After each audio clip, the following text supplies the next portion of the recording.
Танд шалгалт ажиллах зааварчилгаа хүргэе. Хөтөлбөрийн сүүлцэг мэн гэж үчээд системд орно.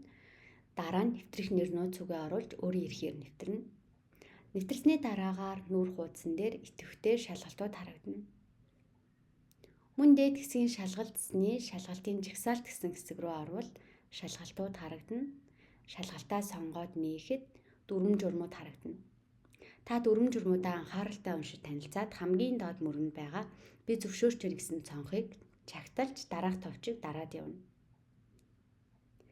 Дараа нь шалгалтын зөвлөмжөө уншиж танилцаад шалгалт эхлүүлэх товчийг дарна. Дэлгэсний зүүн талд нийт асуултын жагсаалтууд байрлана. Ногоон өнгө нь хариулсан асуулт, саарл өнгө нь хариулаагүй асуултыг илэрхийлж байгаа. За та асуултуудын хооронд чөлөөтэй шилжих боломжтой. Хэрвээ тухайн асуултан дээр эргэлзэж байвал тэмдэглэгээ хийгээд үлдээх бас боломжтой байгаа. Асуултуудаа сайтар нэгтэлж хараад шалгалт дуусгахдаа шалгалт дуусгах товчийг дарна. Мэдээж илгээхээс өмнө хариултаа сайтар шалгаж үзээрэй. Таны өгсөн бүх шалгалтуудын үр дүн хадгалагдаад явдаг учраас та дараагийн шалгалтаа өгөхдөө өмнөх шалгалтаагаа харьцуулж ахиц төвшөнгөө тогтоож үнэлээд явах бүрэн боломжтой байгаа.